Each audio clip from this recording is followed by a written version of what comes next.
मित्रों, हम लोग बात कर रहे थे शिक्षा मनोविज्ञान का बेहद महत्वपूर्ण टॉपिक लर्निंग, अधिगम की हम लोग चर्चा कर रहे थे, जहां पर हम लोग डिस्कस कर रहे थे संज्ञानवादी विचारधारा से संबंधित गेस्टल्ट थ्योरी की हम लोग चर्चा कर रहे थे, जहां पर हम लोगों ने सीखा गेस्टल्ट शब्द जर्मन भाषा का शब्द है जिसका मीनिंग पूर्णाकार या समग्राकार होता है।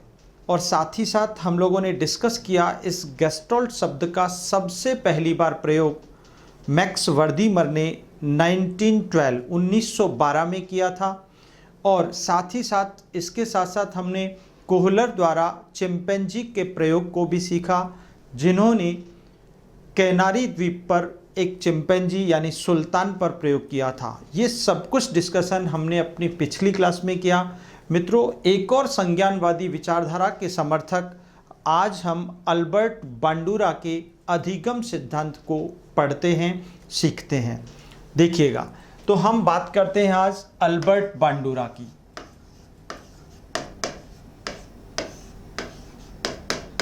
अल्बर्ट बांडुरा मित्रों, ये कनाडा के रहने वाले थे, कैनेडियन थे और संज्ञानवादी विचारधारा के प्रबल समर्थक थे। मीन्स संज्ञानवादी थे। जैसा कि आप जानते हैं, एक क्वेश्चन ग्रेड फर्स्ट में व्याख्याता भर्ती परीक्षा में और ग्रेड सेकंड में, इवन कभी कभी ग्रेड थर्ड के एग्जाम्स में भी, केवीएस, पीजीटी, टीजीटी में यहाँ से एक क्वेश्चन ऐसा पूछा जाता है जहाँ पर सिर्फ आपको विचारधारा से संबंधित मनोवैज्ञानिक का पता करना होता है। यानी कि आपसे क्वेश्चन इस टाइप का पूछा जाता है कि निम्न में से कौन मनोविज्ञानी संज्ञानवादी विचारधारा से संबंधित नहीं है। हम लोग पढ़ चुके हैं, कॉग्निटिव डोमेन की बात कर चुके हैं, संज्ञानवादी विचारधारा को समझ चुके हैं। तो इस टाइप का भी एक क्वेश्चन पूछ लिया जाता है जहां पर हम व्यवहारवादियों को छोड़कर संज्ञानवादी विचारधारा को सीखते और समझते हैं। जहां पर हमने सबसे ऊपर जीन पियाजे को पढ़ा, उसके बाद प्रबल समर्थक वाइगोत्स्की को पढ़ा, फिर हमने ब्रूनर को पढ़ा, फिर हमने टॉलमैन को पढ़ा, फिर हमने कुर्ट लेविन को पढ़ा, और उसके बाद हम गेस्टल्टवादियों की भी संज्ञानवादी विचारधारा की चर्चा को हमने सीखा। और अब हम जो बात कर रहे हैं एक और संज्ञानवादी विचारधारा के प्रबल समर्थक अल्बर्ट बांडुरा। मित्रों, एक गजब की बात यहाँ ये है कि अल्बर्ट बांडुरा संज्ञानवादी होने के साथ साथ व्यवहारवादी विचारधारा के भी कुछ हद तक समर्थक रहे हैं। तो मीन्स इनके लिए ये कहा जा सकता है कि अल्बर्ट बांडुरा व्यवहारवादी प्लस संज्ञानवादी दोनों हैं। व्यवहारवादी प्लस संज्ञानवादी दोनों हैं। व्यवहारवादी और संज्ञानवादी दोनों हैं। इसीलिए इनके नाम के साथ मनोव्यवहार संज्ञानवादी जुड़ा होता है। मनोव्यवहार संज्ञानवादी जुड़ा होता है। मनोव्यवहार संज्ञानवादी जुड़ा होता है। क्लियर है? यहां पर अल्बर्ट बांडुरा ने जो अधिगम का सिद्धांत दिया था, वो अधिगम सिद्धांत इनका अधिगम सिद्धांत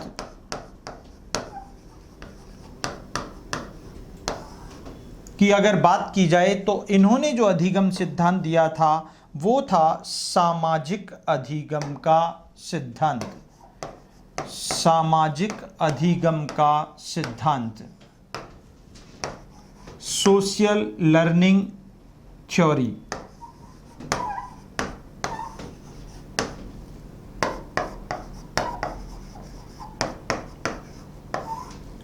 मीन्स यहाँ पर हम लोग अल्बर्ट बांडुरा की बात कर रहे हैं, जो कहते हैं सोशल लर्निंग थ्योरी की बात करते हैं। मित्रों, ये यहाँ पर इस सामाजिक अधिगम सिद्धांत के अंतर्गत यह बताने का प्रयास करते हैं कि कोई भी बालक, कोई भी शिशु अथवा कोई भी प्राणी अपने समाज के सानिध्य में देखकर, सुनकर, स्पर्श द्वारा, महसूस करके अथवा करके, फॉलो करके यानी अनुकरण करके सीखता है। फॉर एग्जाम्पल, आपको याद होगा बहुत सारी मूवीज़, बहुत सारे ऐसे सीन्स, दृश्य हम लोग देखते हैं और छोटे बच्चे भी उन्हें देखते हैं और उन्हें देखकर वैसे कि वैसे हूबहू उनकी नकल करते हैं, उसे अपनी लाइफ में इम्प्लीमेंट करते हैं। बेसिकली उस देखने को और देखकर करके सीखने की इसी प्रक्रिया को सोशल लर्निंग थ्योरी के नाम से जाना जाता है। जैसा कि आपने सुना होगा, देखा होगा, एक सीरियल आता था पहले दूरदर्शन भारती पे जिसका नाम शक्तिमान हुआ करता था। उस शक्तिमान को, जो कि मुकेश खन्ना द्वारा वो अभिनीत प्रोग्राम था, उस प्रोग्राम को देखकर बहुत सारे बालक अपने आप को शक्तिमान समझने लगते थे और शक्तिमान के जैसे क्रियाकलाप करने लगे। तो कुछ बालकों को ऐसा सुना गया, हमने समाचार पत्रों में ये पढ़ा कि बहुत सारे बालक अपने घर की छत पर से शक्तिमान का जैसा प्रदर्शन करते, उसको फॉलो करते और वो छत पर से गिर गए थे। तो बेसिकली ये था क्या, ये और ऐसा ही एक क्वेश्चन हाल ही में पिछली बार व्याख्याता भर्ती परीक्षा में पूछा गया कि बालक फिल्मों में देखकर आक्रामक व्यवहार को सीख लेते हैं, किस अधिगम सिद्धांत का संकेत है? मित्रों, सामाजिक अधिगम सिद्धांत का। किसका संकेत है? सामाजिक अधिगम सिद्धांत। क्योंकि फिल्मों में देखकर आक्रामकता सीखना, जैसे आजकल हीरोज को आप देखते हैं वो फिल्मों में फाइटिंग करते हैं, तो ऐसी ही फाइटिंग आजकल के बच्चों में देखने को मिलती है। ये क्या है? यही है सामाजिक यानी सोशल लर्निंग प्रोसेस, सामाजिक अधिगम की प्रक्रिया। जैसा समाज में देखा उसको हूबहू वैसा की वैसा फॉलो करते हैं, अनुकरण करते हैं। एक और बात, आपने एक और एग्जाम्पल हम लोग लेते हैं। आपने एक मूवी देखी होगी आमिर खान की जिसका नाम पीके था। वहाँ पर वो आमिर खान, वो पीके तीसरी दुनिया का व्यक्ति बनकर यानी एलियन के रूप में वो इंडिया में आ जाता है और इंडिया में वह बहुत सारे लोगों को बहुत सारी चीज़ें करते हुए देखता है और जैसा देखता है वह खुद भी वैसे ही करने लगता है। ऐसा ही एक दृश्य था जहाँ पर पीके पब्लिक प्लेस पर टॉयलेट करता है, वहाँ की पुलिस उसको उठा करके ले जाती है और ऐसे करते करते उसने ये सीखा हुआ था, देखा कि यहाँ पर इंडिया में लोग पब्लिक प्लेस पर टॉयलेट कर रहे हैं, उसने भी देखा और उसको क्या कर लिया? अनुकरण कर लिया। अब जब पहली बार मुलाकात उसकी जब अनुष्का शर्मा से यानी उस फिल्म की अभिनेत्री से हुई तो क्या पाया गया कि उसने उससे पूछा, यानी आमिर खान से पूछा कि तुम रहते कहाँ हो, तुम्हारा घर कहाँ है? तो आमिर खान ने क्या किया, पीके ने क्या किया कि उसका हाथ पकड़ा सीधा और वो अपने साथ ले गया। वो बोलता बहुत कम था और उसने जाकर के जहाँ पर पुलिस की गाड़ी यानी पीसीआर वैन खड़ी थी, जोर से सीटी बजाई, उन लोगों को अपनी तरफ दिखाया और पब्लिक प्लेस पर टॉयलेट कर दिया। अब पुलिस वालों ने उसको उठाया, अपनी गाड़ी में डाला और वहाँ पर एक कोठरी में यानी एक कमरे में कैद कर दिया। यह मीन्स वो ये बताना चाह रहे थे कि मैं कहाँ रहता हूँ, उसका इस तरीके से उन्होंने एक अच्छा परफॉर्म करके। लेकिन ये कहाँ से? उसने सोसाइटी से सीखा, हम भारतीय लोगों से वो सीखा, ये एक मैसेज था। तो इस मैसेज को मैंने सिर्फ क्या किया, अपने इस सोशल लर्निंग थ्योरी यानी अल्बर्ट बांडुरा के सामाजिक अधिगम सिद्धांत से कनेक्ट कर लिया है, बस एग्जाम्पल को सिखाने के लिए। तो मित्रों, यही है सोशल लर्निंग थ्योरी। तो सोशल लर्निंग थ्योरी आज शिक्षकों को एक संदेश देता है, आज हम समाज के लोगों को एक संदेश देता है कि हम छोटे बालकों के समक्ष एक आदर्श व्यवहार को प्रस्तुत करें। ये हमारा नैतिक दायित्व है, क्योंकि बालक जैसा देखते हैं वैसा की वैसा हूबहू उसको अनुकरण द्वारा आत्मसात या ग्रहण कर लेते हैं, एसिमिलेट कर लेते हैं। और एसिमिलेट यानी आत्मसात करने के साथ साथ ही वे हूबहू उसको क्या करते हैं, वापस रीप्ले कर देते हैं, यानी समाज के साथ जाकर उसे वो वापस पुनः प्रस्तुत कर देते हैं। इसीलिए यह आवश्यक हो जाता है, जरूरी हो जाता है कि हमें चाहिए कि हम बालकों के समक्ष आदर्श व्यक्तित्व और आदर्श व्यवहार का ही प्रदर्शन करें। क्लियर है? तो यहाँ पर इस सिद्धांत को बहुत सारे उपनामों से जाना गया। तो देखिए, हम लोग सामाजिक अधिगम सिद्धांत यानी बांडुरा के अधिगम सिद्धांत के सबसे पहले उपनाम पढ़ लेते हैं।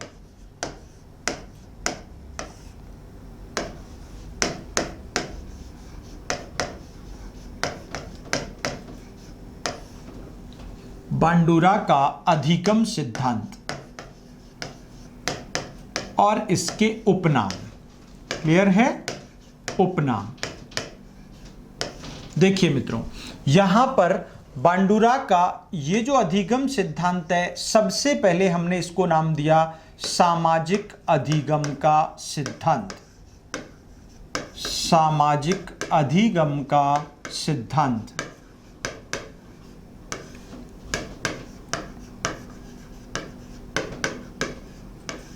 क्लियर?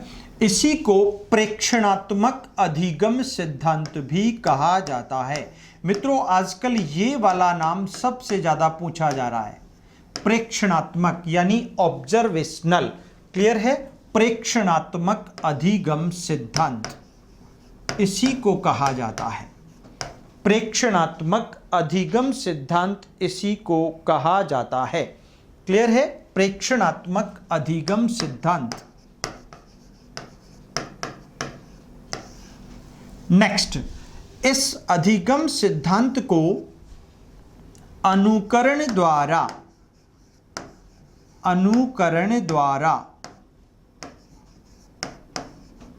सीखने संबंधी सिद्धांत भी कहा जाता है।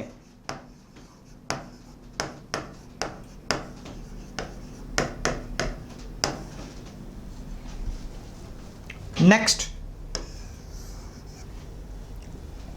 सामाजिक अधिगम हो गया, प्रेक्षणात्मक अधिगम हो गया, अनुकरण द्वारा सीखने संबंधी सिद्धांत हो गया।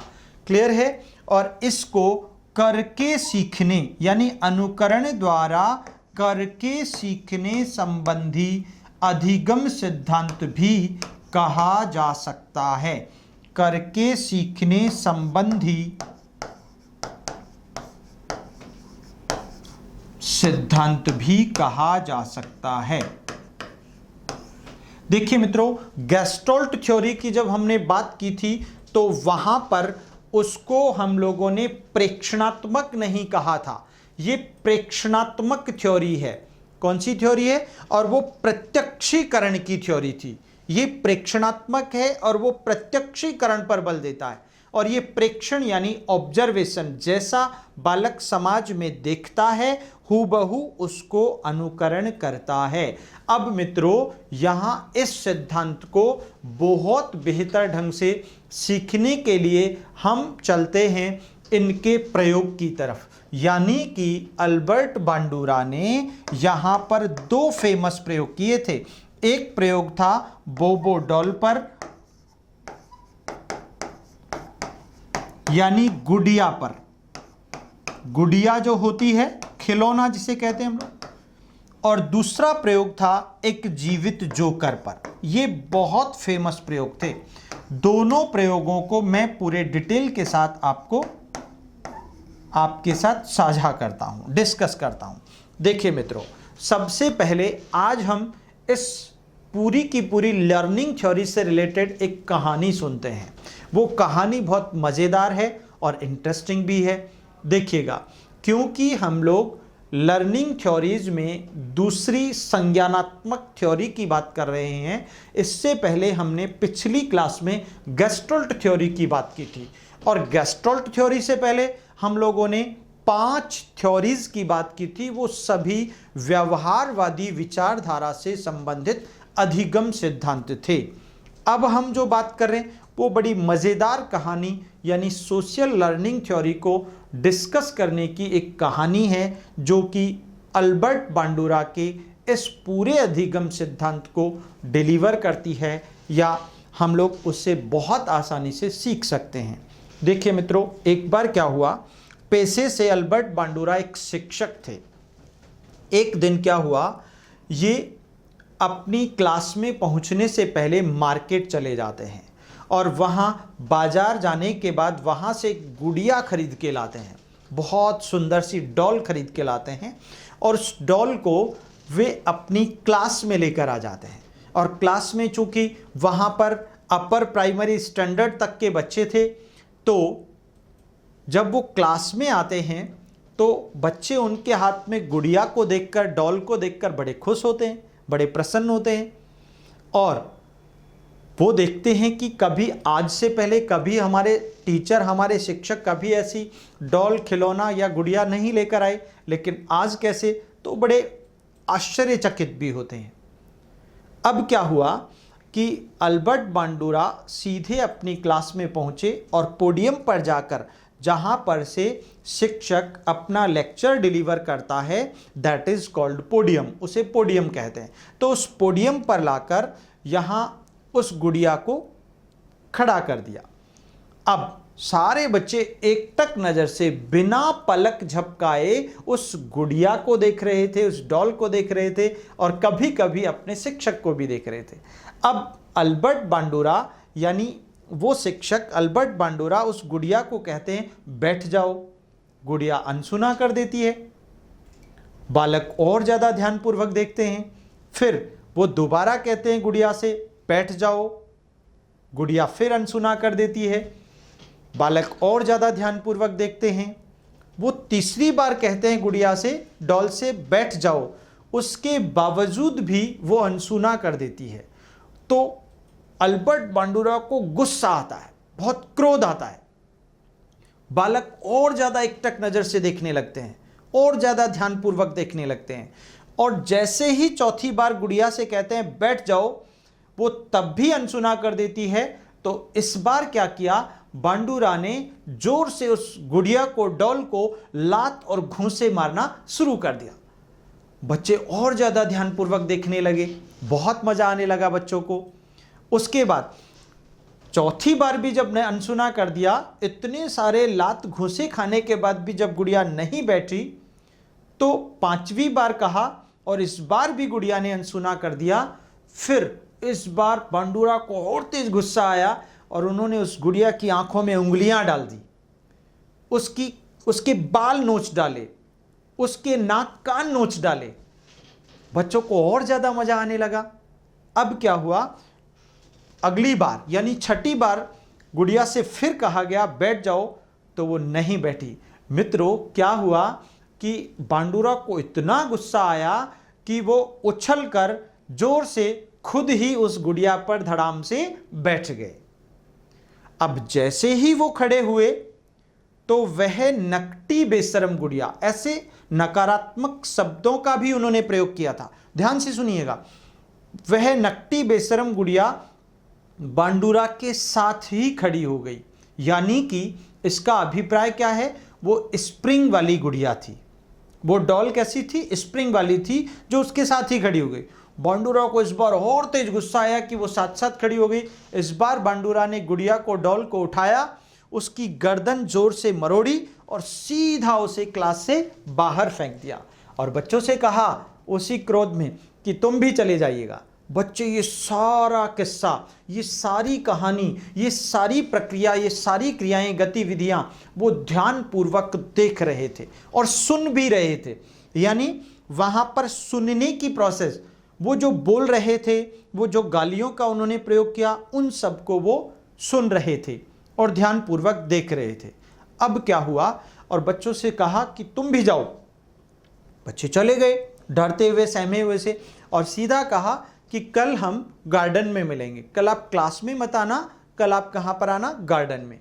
तो मित्रों अगले दिन सारे बच्चे गार्डन में पहुँचे, बगीचे में पहुँचे, और बगीचे में देखते हैं कि बगीचे के मध्य में, ठीक बीच में एक जीवित जोकर खड़ा है, और वो जीवित जोकर हूबहू वो कल की जैसी गुड़िया के जैसे दिख रहा है।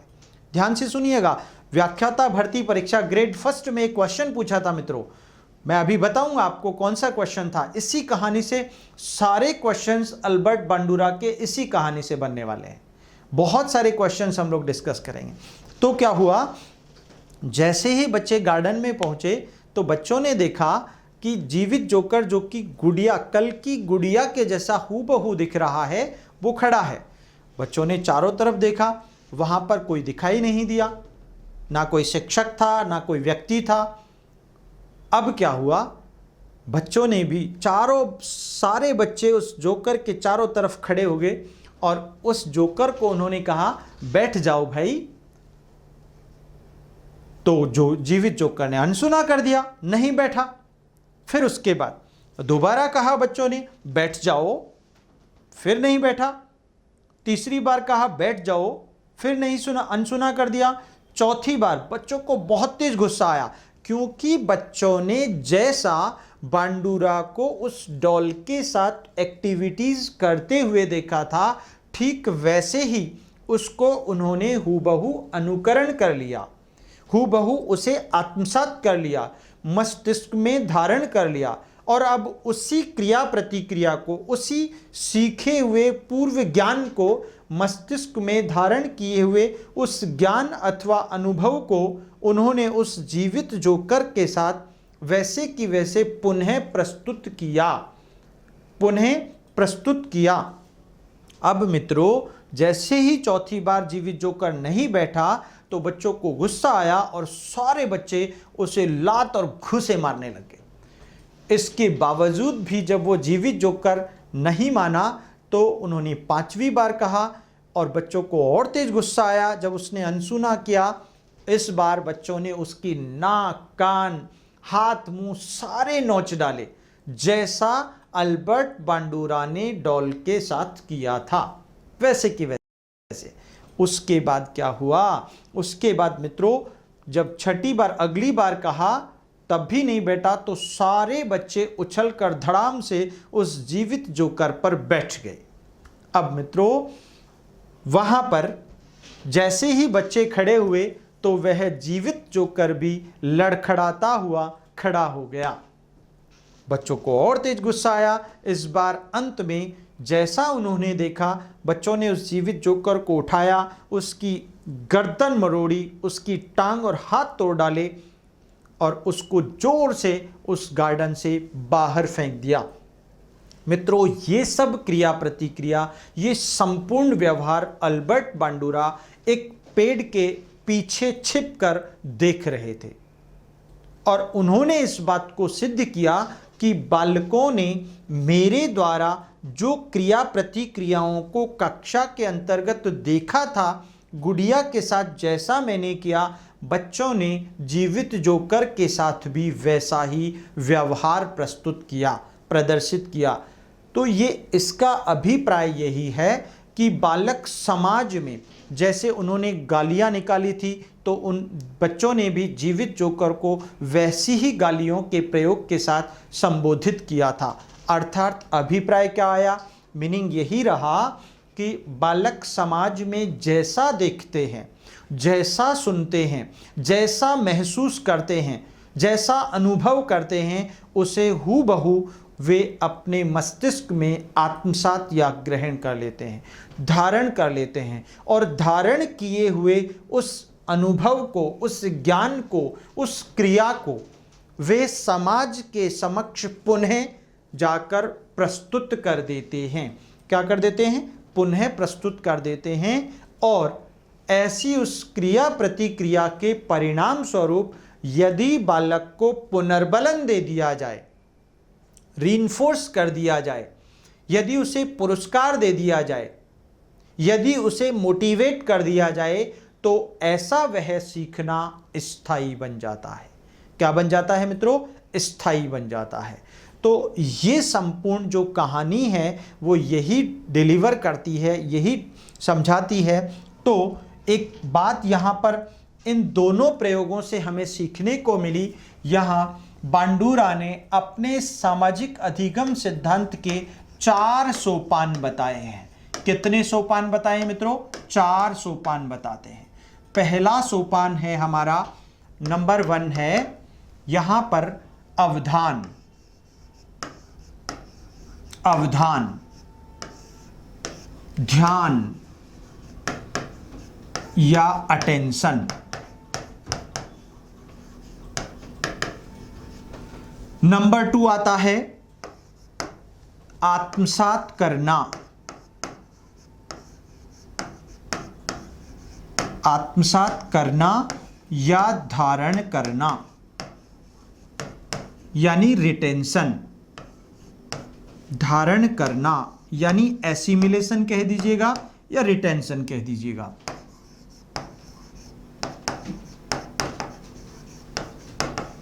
रिटेंशन, क्लियर है? थर्ड है पुनः प्रस्तुतिकरण। पुनः प्रस्तुतिकरण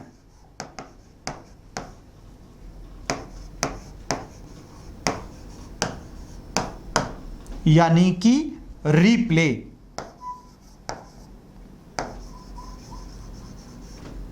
और उसके बाद 4th सोपान आता है पुनर्बलन। मित्रों, आजकल पुनर्बलन में कभी कभी एग्जाम में इसकी जगह पर अभिप्रेरण भी मिल जाता है, या अभिप्रेरणा भी मिल जाता है, या प्रेरक भी मिल जाता है। इसीलिए आपको ध्यान में रखना चाहिए। पुनर्बलन यानी कि रीइंफोर्समेंट।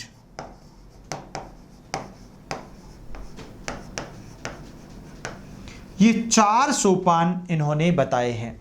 अब मित्रों, आप थोड़ा ध्यान से सीखिएगा। इन चारों सोपानों में हमारी वह पूरी कहानी जो हमने सुनी थी वो बिल्कुल सटीक बैठती है, बिल्कुल फिट बैठती है। यानी कि इसका अभिप्राय ये हुआ, आपको ध्यान होगा जब संपूर्ण कहानी उन्होंने कक्ष में जो डिलीवर की थी, बालकों ने उस कहानी को ध्यानपूर्वक देखा एवं सुना। ध्यानपूर्वक देखा एवं सुना, और ध्यानपूर्वक देखे एवं सुने गए उस क्रिया अथवा व्यवहार को बालकों ने अपने मस्तिष्क में आत्मसात अथवा धारण कर लिया था। और आत्मसात अथवा धारण किए हुए क्रिया अथवा व्यवहार को बालकों ने बगीचे में जाकर उस जीवित जोकर के साथ पुनः प्रस्तुत कर दिया था। क्या कर दिया था? वैसे के वैसे रिप्ले कर दिया था, पुनः प्रस्तुत कर दिया था। और पुनः प्रस्तुतिकरण के बाद के उपरांत समाज द्वारा दिया गया, प्रदान किया गया रीइंफोर्समेंट यानी पुनर्बलन सीखने को स्थायी, सरल, सुगम एवं आसान बना देता है। क्लियर हो गया? तो मित्रों, ये बहुत ही इंपॉर्टेंट चर्चा थी, बहुत ही इंपॉर्टेंट डिस्कशन है हमारा, जो कि अल्बर्ट बांडुरा की कहानी को डिलीवर करता है। अब देखिए मित्रों, इस सिद्धांत के शैक्षिक महत्वों की तरफ अगर हम बढ़ें, प्रकाश डालें, तो हमें एक बात समझ में आ जाती है कि अधिगम का यह सिद्धांत समाज के समक्ष आदर्श व्यवहार प्रस्तुत करने पर बल देता है। क्या देता है? बल देता है। दूसरी बात आती है, यह बालकों में ध्यान आकर्षण की क्षमता को बढ़ावा देता है। यह बालकों को सीखने हेतु अनुकरण पर बल देता है। यह बालकों में ध्यान अथवा अनुकरण द्वारा सीखने के उपरांत तर्क करने पर विशेष बल देता है। ऐसा नहीं है कि जैसा आपने देखा उसे हूबहू एक्सेप्ट कर लिया, वहां पर तर्क भी करो। चिंतन भी करो। उसके बाद यह अधिगम सिद्धांत शिक्षकों को अपने कक्ष के अंतर्गत आदर्श व्यवहार प्रस्तुत करने पर सर्वाधिक बल देता है। उसके बाद यह सिद्धांत फिल्मों में दिखाए गए व्यवहार को देखकर, सुनकर, अनुभव करके आक्रामकता को प्रदर्शित करता है। किसको प्रदर्शित करता है? ये प्रश्न ऐसे की ऐसे पूछा जा चुका है। तो ये सारी बातें हम लोग इसके शैक्षिक महत्व में कर लेते हैं मित्रों। देखिएगा, शैक्षिक महत्व अल्बर्ट बांडुरा के अधिगम सिद्धांत का शैक्षिक महत्व हम लोग पढ़ लेते हैं। और शैक्षिक महत्व में हम लोग बात करते हैं नंबर 1, पहला आदर्श व्यवहार प्रस्तुतिकरण। आदर्श व्यवहार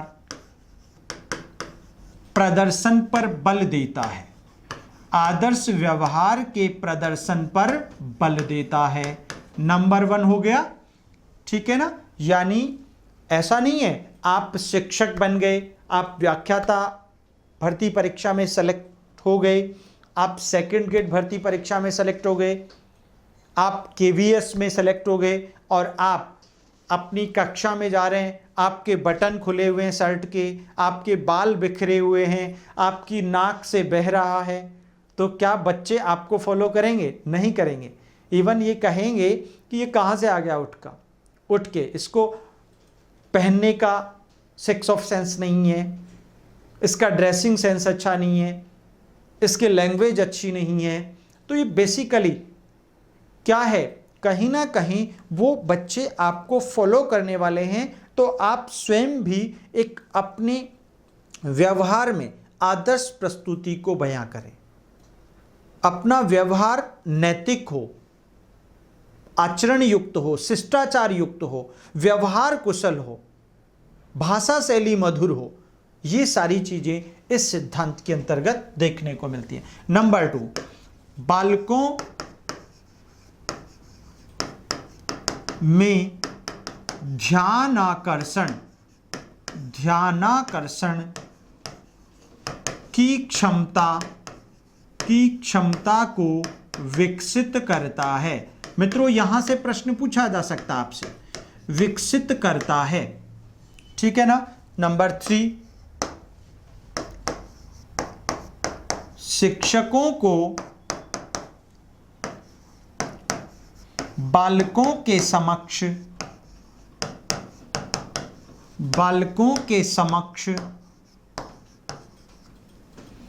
आदर्श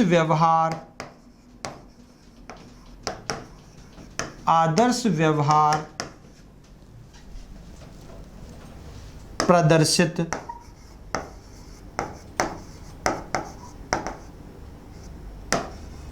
करना चाहिए।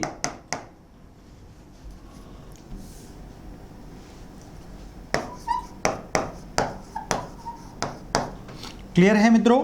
नेक्स्ट है, यह बालकों में नैतिक कुशलता,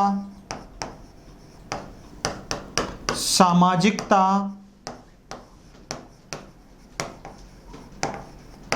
प्रेम, सहयोग, क्योंकि समाज में एक दूसरे के सहयोग, सामाजिकता को देखता है तो उसमें सामाजिक गुणों का विकास होता है। प्रेम, सहयोग, सहानुभूति,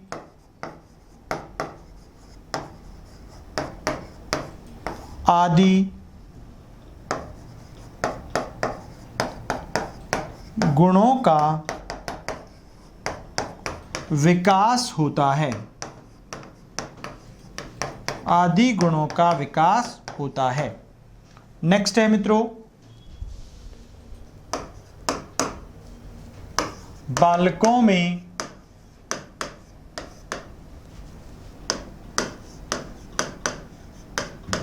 सामाजिक गुणों को विकसित करता है, यानी बालकों में सामाजिक गुणों का विकास इसी सिद्धांत की सहायता से होता है। ठीक है मित्रों, सामाजिक गुणों का विकास इसी सिद्धांत की सहायता से होता है। नेक्स्ट, यह सिद्धांत किसी भी क्रिया अथवा व्यवहार को सीखने हेतु पूर्व अनुभव एवं ज्ञान को नवीन अनुभव अथवा ज्ञान के साथ सम्मिलित या शामिल करने पर बल देता है। नेक्स्ट है, यह सिद्धांत बालकों में संज्ञानात्मकता एवं व्यावहारिकता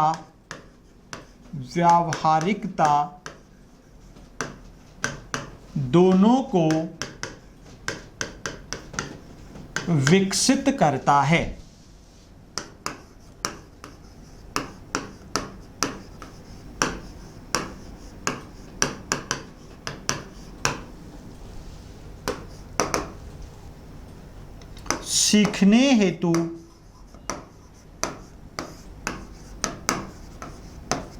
सीखने हेतु अनुकरण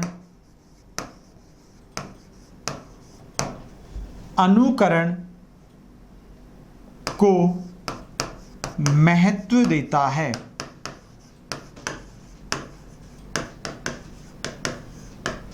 सीखने हेतु अनुकरण को महत्व देता है। यह सिद्धांत बालकों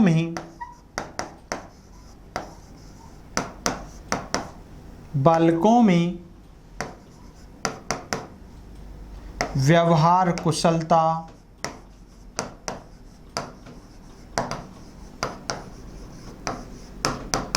आचरण, नैतिकता व सामाजिकता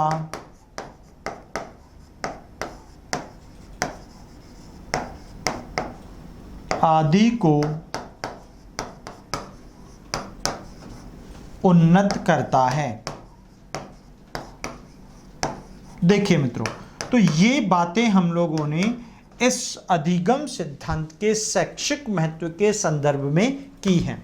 वास्तव में एक शिक्षक को चाहिए, एक माता पिता को चाहिए, एक समाज के किसी भी व्यक्ति को चाहिए कि वह छोटे बालकों के समक्ष बहुत बेहतर आदर्श व्यवहार प्रस्तुत करें। बहुत सारे एग्जाम्पल्स के साथ मैंने आपको ये समझाया, ये डिस्कस किया कि वास्तव में अल्बर्ट बांडुरा सामाजिक लर्निंग थ्योरी यानी सोशल लर्निंग थ्योरी के अंतर्गत यह समझाना चाहते हैं, यह बताना चाहते हैं कि बालकों के समक्ष अगर आप नैतिक आचरण, अगर आप अच्छा व्यवहार, अगर आप अच्छी भाषा शैली, अगर आप दूसरों के प्रति शिष्टाचार का व्यवहार प्रदर्शित करते हैं तो बालक उसको हूबहू उसी अनुरूप में अनुकरण द्वारा ग्रहण कर लेते हैं।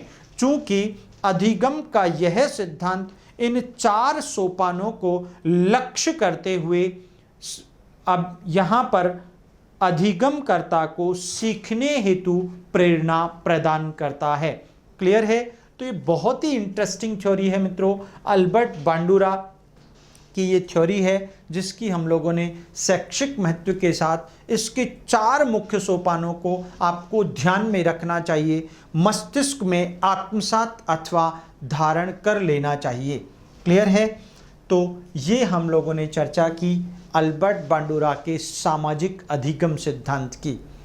अब इसके बाद हम बहुत सारी लर्निंग थ्योरीज़ की तरफ फोकस करेंगे, ध्यान देंगे, जहाँ पर हम बहुत सारे अधिगम सिद्धांतों की चर्चा भी सीखेंगे और उनमें ये भी बात करने वाले हैं कि किस सिद्धांत का प्रतिपादन अधिगम के संदर्भ में किसने किया है और उनकी मूल विषय वस्तु क्या है। ये सारा डिस्कशन हम अपनी अगली क्लास में करेंगे मित्रों।